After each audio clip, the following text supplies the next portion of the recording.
میدان شیر روبا باشید برید خونه. میدان شیر روی به سومال. یالا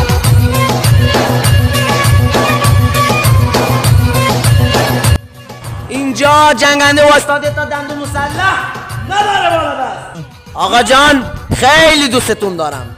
هرچی ماشین ناب و درجه یک پیش این آقای جنگنده است نیست نگرد تو دنیا. مدل 86 اتاق قدیم تک برگ سند 100 تا کار موتور پلم زیربندی پلم همه چی پلم براتون آوردم. نداره بالا دست. قیمت 350 میلیون تومان. بالا دستشو خریدارم 335 میلیون تومان. خدا نگهدارتون. یالا